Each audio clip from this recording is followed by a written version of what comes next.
Okay, we're going to make a big switch in flavor of technology, and we're going to start talking about superconducting and quantum sensors in the next two talks.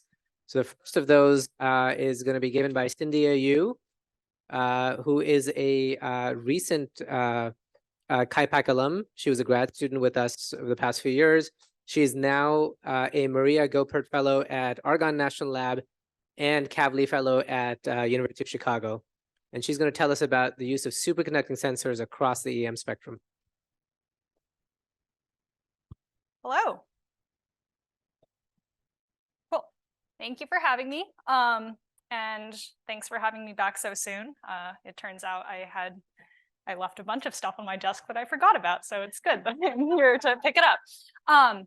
So this is a huge topic, but it actually has an enormous amount of KIPAC heritage. It's actually interest in this topic is one of the main reasons I decided to come to Stanford for grad school. I am basically going to entirely skip superconducting sensors for dark matter neutrinos and focus on photons that we get from astronomical objects just for brevity, but Saptarshi hopefully will give you a little bit of that in the next talk. So to orient us, this is the spectrum I'm going to use. So units are in meters and in hertz, and wavelength is getting bigger to the right. And I'm going to be focusing on superconducting sensor technology in this middle band here. And as you can already see, like it spans a huge range in magnitudes, a lot of science cases, and I hope that I'm really conveying to you the promise and also the achievement of this technology across lots of different science goals. So my background is in CMB. And so you heard from Kimmy today. We want to measure anisotropies in the temperature and polarization of the CMB at the level of, hundreds of nanokelvin or so for B-mode polarization for these inflation searches. What does measuring the CMB look like? The most famous plot, arguably of all time in science, is this one, showing the blackbody spectrum of the CMB. And to make sure that the wavelength goes in the same direction as previously, I'm just going to flip it around. And so you see that the spectrum peaks at about 2 millimeters. And so that puts us in this band in the microwave here. And that corresponds to about 100-ish gigahertz, 0.04 MeV, milli-eV, I should say. And in comparison, we've heard a lot already today about CCDs. CCDs are incredible. They're essentially the workhorse of modern astronomy.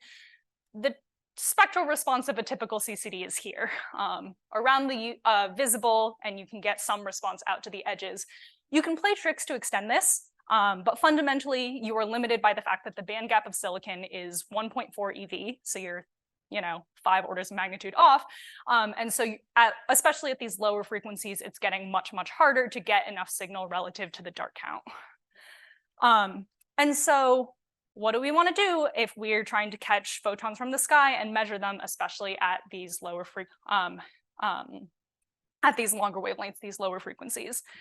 And so back in like the late part of the 20th century, people pursued a bunch of different techniques, superconducting tunnel junctions, a bunch of coherent techniques.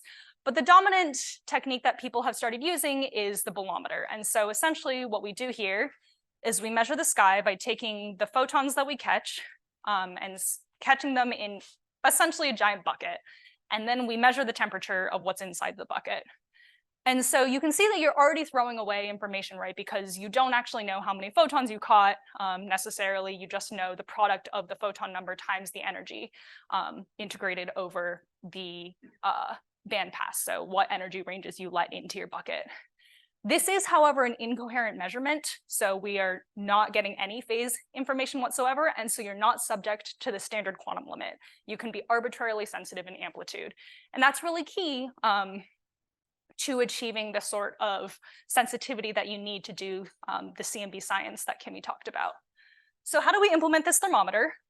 We most commonly just use a resistor that has some sort of resistance versus temperature relation. And so for a lot of the 70s through the 90s or so, this development of bolometers for astronomy was essentially a game of making them less noisy and making the R versus T slope as big as possible.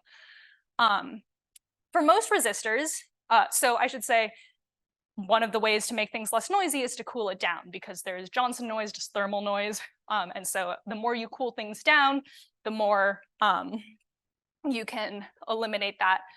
But you find that if you get to low enough temperatures that eventually you run out of returns, the R of T slope flattens out. But as the name of this talk implies, you can use the fact that there are some materials out there that are superconductors, and so at some finite temperature, their resistance drops to 0, and the current can pass with no dissipation. And we exploit the fact that we can exploit the fact that this is not an instantaneous drop. There is some finite but very narrow width. And so the modern workhorse of CMB experiment is the transition edge sensor. And so we're using the fact that the transition has some narrow width. And so if you bias yourself right on the edge of that transition, then you can get a really huge delta R for your delta T.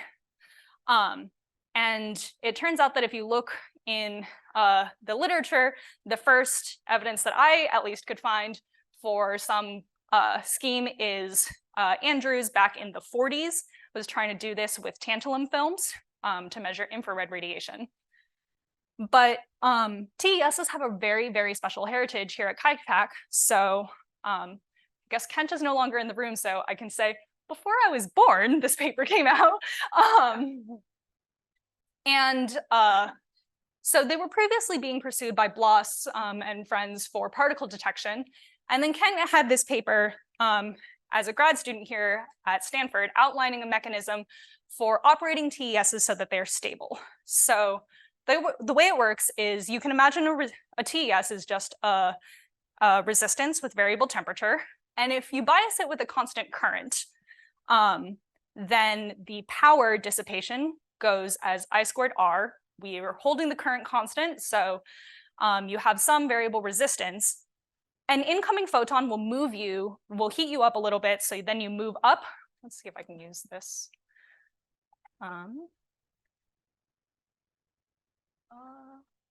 Okay, so you move up in the transition. So the resistance, you heat up a little bit, the resistance goes up, and so then the power that's being dissipated also goes up, and that creates self-heating, and then you eventually drive yourself all the way out of the transition. On the other hand, if you hold yourself at constant voltage, then the power dissipated goes as 1 over R.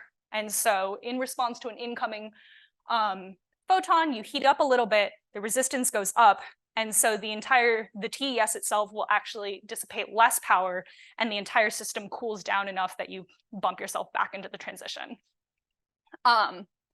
And so this is great because it means that you can actually operate these things in this electrothermal feedback loop, and they are stably operable. And so the first astronomical application of one of these systems has many familiar names on it. And this was in the optical. So they are doing single photon detection of approximately optical to IR photons, and they produce this spectrum of the Crab pulsar. And so their devices range from about 0.35 micron to 4 micron sensitivity, although the device, they say, has sensitivity out to the UV, so like 50 nanometers or so. Sub 100 nanosecond arrival time resolution, and about 0.1 EV resolution on 0.3 to 3 EV photons. And so that puts us, at the very edge of the optical band. I should say, though, if you read the paper, they have this statement that they tested the instrument by coupling it to small telescopes at our suburban campus site. So arguably, the first astronomical application of TESs was here at Stanford. And then the first astronomical use in bolometer mode, so not measuring pulses, but just integrated power, was done by Kent and friends on the Caltech submillimeter observatory on an instrument called Fiber, and that was used to observe the limb of the moon at about 850 gigahertz. A fun story Kent likes to tell is that their data acquisition broke when they were trying to do this measurement. So they captured the data by pointing a digital camera at the screen and just taking snapshots and analyzing it offline. And that observed around the 350 and 450 micron bands. And this was a Fabry-Perot imaging spectrometer measuring carbon monoxide lines, which is a thing that will come up later. After a few years, there was the quote-unquote first CMB-TES focal point. I put first in quotes mostly because Kent makes a big deal sometimes that an 850 gigahertz instrument does receive CMB photons, but the photons would have come from behind the moon. So I claimed that that wasn't really a CMB instrument. But in any case, Apex SZ had its first flight engineering run in December 2005. And you see Sherry's name up here. And CMB bolometers at this point have become incredibly mature to the point that we are now deploying them at, 20,000, 100,000 sort of pixel scales on current instruments. So they're the dominant technology span in CMB. They span from about 30 to 300 gigahertz. And at this point, they are what we call photon noise dominated. So that we are limited in noise, not by anything in the sensor itself, but by the statistics of the random arrival rate of photons. And KIPAC is involved in essentially all upcoming big CMB experiments. So on the left here, I have Chung, who's a Porat fellow here at KIPAC, down on campus, who is integrating a test tile for the bicep array, and that's going to have about 20,000 detectors when that's done, and that's the premier instrument for inflation science B-mode searches. And here's a picture from a couple weeks ago from Sean Henderson down in Chile integrating the Simons Observatory, which will have about 60,000 detectors in its initial phase and 100,000 in the upgrade.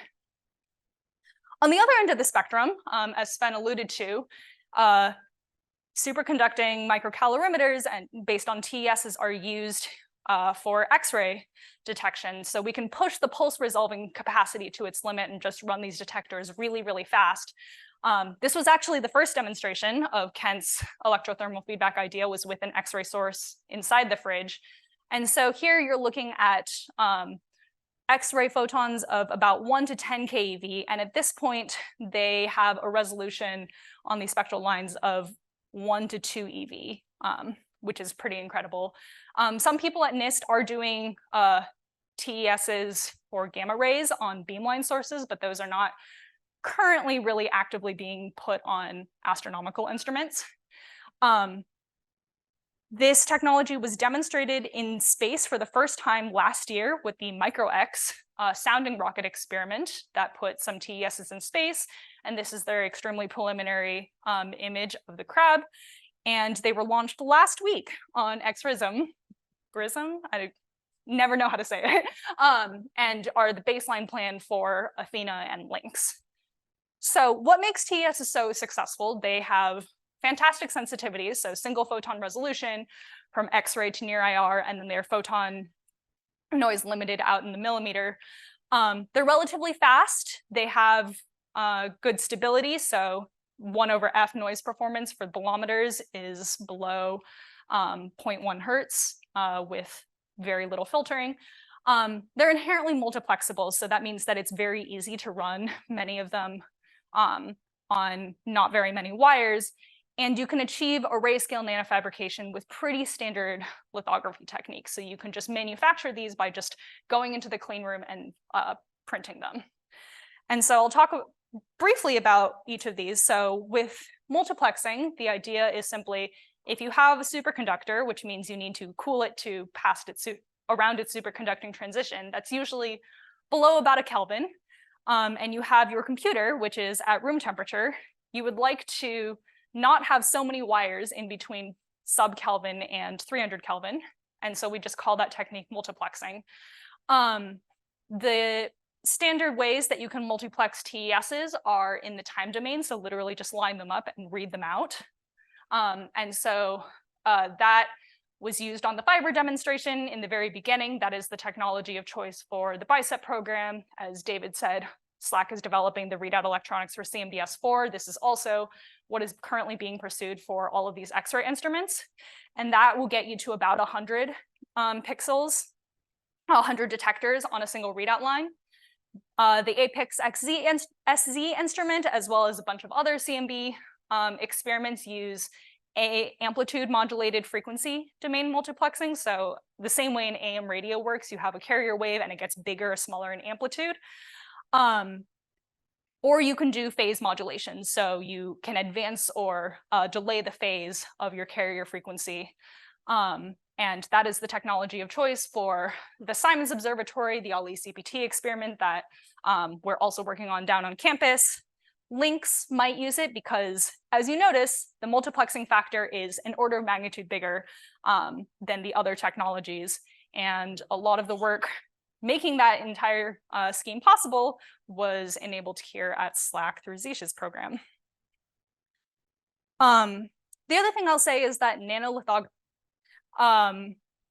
the way that a TES works, as I mentioned, was you have this island that you need to keep thermally isolated from the rest of your bath long enough so that you can read it out. And so that involves having, in this picture, you can see this island is actually suspended only on these 4 bolometer legs, and there is nothing underneath it. So that's etched under. And that means that it's actually not trivial, despite it being pretty standard techniques, to actually make one of these things. It's also the case that superconductors just don't play nicely with regular metals in a fab facility. So when you get them dirty, they don't like to superconduct at the temperatures you expect, or they don't superconduct at all, or they behave in strange ways. And so it's very hard to use the same facilities that the rest of Stanford Nano, like SNF, is using to make your superconducting devices. Nevertheless, we have gotten pretty good at making arrays of these. So each one of these islands, you can see a couple of tiny ones here on an array for the South Pole Telescope that was made at Argonne. And this focal plane supported about 15,000 detectors. One of the things that is challenging, though, about this scheme is that you have to connect each of these to your readout channel somehow, whether you're using the TDM or either of the frequency domain multiplexing techniques. You need to connect it to your readout. And the standard way to do that is to make a lot of wire bonds. And so a lot of these wire bonds have to be superconducting. It's kind of like soldering, but on a micro scale.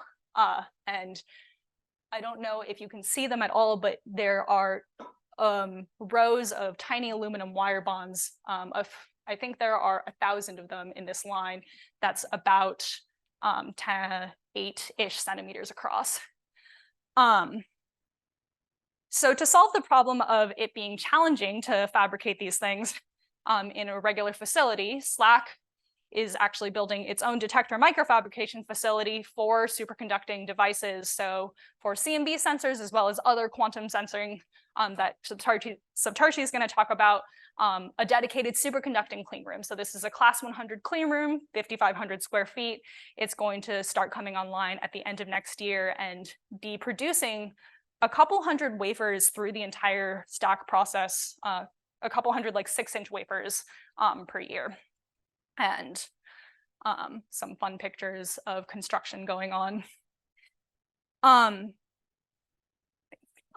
Simon gave a really nice talk this morning about line intensity mapping. And essentially the idea there, as he mentioned, was what if you took like your CMB map, but you brought it forward a little bit in time, so a little bit shorter wavelength, and you made one of a bunch of different colors, pretty close together, and stacked all these colors on top of each other, because you're not really measuring individual point sources, but you're trying to capture the diffuse emission of a bunch of lines for star formation, galaxy evolution, because these are tracers of early galaxies. And so what you want there is a lot of detectors in a pretty close frequency spacing. So normally the way that we do this in CMB, if you want a lot of detectors, is you have an antenna, your bucket for your photons, you connect it to a single detector, and then you connect that to a single readout channel. If you're getting really fancy, you might have an antenna that has a few different frequencies attached. So you could measure something a little bit redder, like the synchrotron emission, or a little bit bluer, like the dust emission, all connected to the same antenna. But if you want a bunch of detectors that are pretty closely spaced in frequency, then you're talking making a huge number of connections, both from the antenna to the detectors and from the detectors to the readout. So it would be cool if a superconducting sensor exists without the complex integration of all those wire bonds and without this island release that is pretty challenging to make for each detector. And it would be cool if it had, the same awesome performance. And so the idea is essentially that you take your previous circuit of the TESs coupled to all of your readout, and you just smush them together. And so you combine the detector in the readout in what we call a microwave kinetic inductance detector.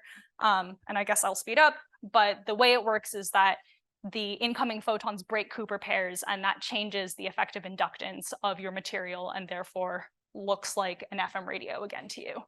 And so this is a simulation from Carrot showing for the SPT Slim experiment a single antenna coupled to all of these different readout channels, really finely spaced in frequency. And so that entire scheme is really filling in this gap that we otherwise don't have great technology for right now. And so all of these experiments are using MKIDs or micro frequency domain multiplexing of some flavor based on superconducting sensors to do line intensity mapping. And I should also just say that there are people trying to do MKIDs for a slightly broader range of wavelengths, including exoplanet direct imaging, Milky Way science, some people trying to push things down to CMB frequencies with the SOUK experiment, for example. And I will just say extremely briefly that there is not really active work being done at KIPAC on any of these things, but superconducting nanowires single photon detectors are essentially the premier detector at this point for optical photon counting. They have really low dark count and very low jitter. So they're being pursued for things like optical deep space communication links. And at super long wavelengths, SIS mixers and wideband parametric amplifiers are being pursued mostly as mixing or amplifying elements for radio waves. And Subtarshi might talk a little bit about paramps in the next talk. And so I'll just conclude to say superconducting sensors offer really excellent sensitivity, stability, speed, and dynamic range across a huge range of wavelengths, just flashing a few upcoming-ish experiments across a pretty broad range of frequencies. And these are just things that I could think of like an hour ago very quickly. Happy to talk offline about any of these. And I'm really excited to see where this technology, like what kind of science this technology brings us across all of these different regimes. And so I'll just conclude to say thanks to many great collaborators across the wavelengths and to KIPAC for making this a great place to learn about all of them. And I'll take questions.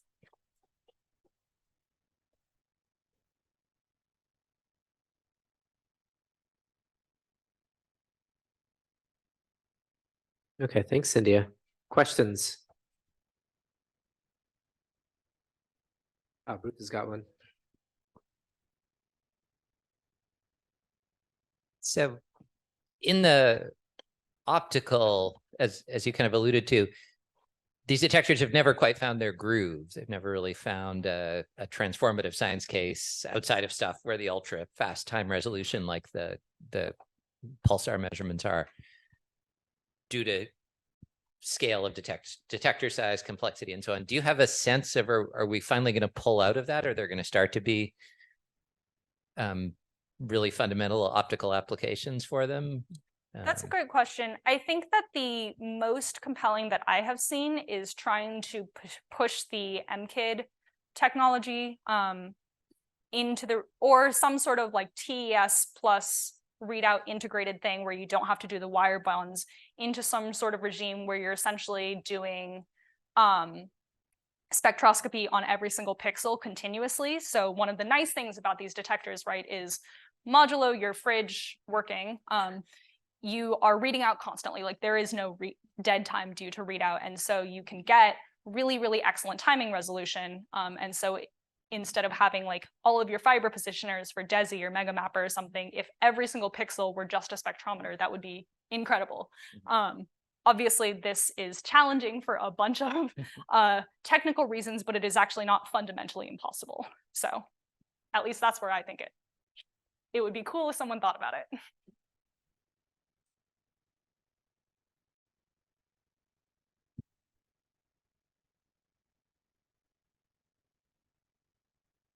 Really nice talk and exciting work. I wanted to probe on the optical nanowires a little bit because I think at least some of my colleagues are saying that, oh, we're going to be doing really fantastic optical interferometric imaging with these devices and basically really imaging at much smaller scales and black hole sources, for example. And so do you have any kind of comments on that? It's sort of a follow-up to the last question, but what do you think of these nanowires? Should we believe the hype? That's a great question. So I am not personally super familiar with the nanowire technology for doing amplitude resolution in particular. So they are really, really excellent as single photon, like just arrival time and like no jitter and no dark count. I think it still has quite a ways to go to be able to distinguish, 1 and 2 photons and that sort of thing, and figuring out the geometry because, it's literally a long wire that the photon hits. Figuring out the geometry so that you can pack these pixels together is pretty non-trivial. So short answer is, again, I don't think it's fundamental, but it is quite challenging. So as a follow-up to that, what is the time resolution? Because maybe not for amplitude interferometry, but maybe for intensity interferometry, it could be useful. Yeah, so I think SNSPDs at this point have a picosecond / scale timing resolution.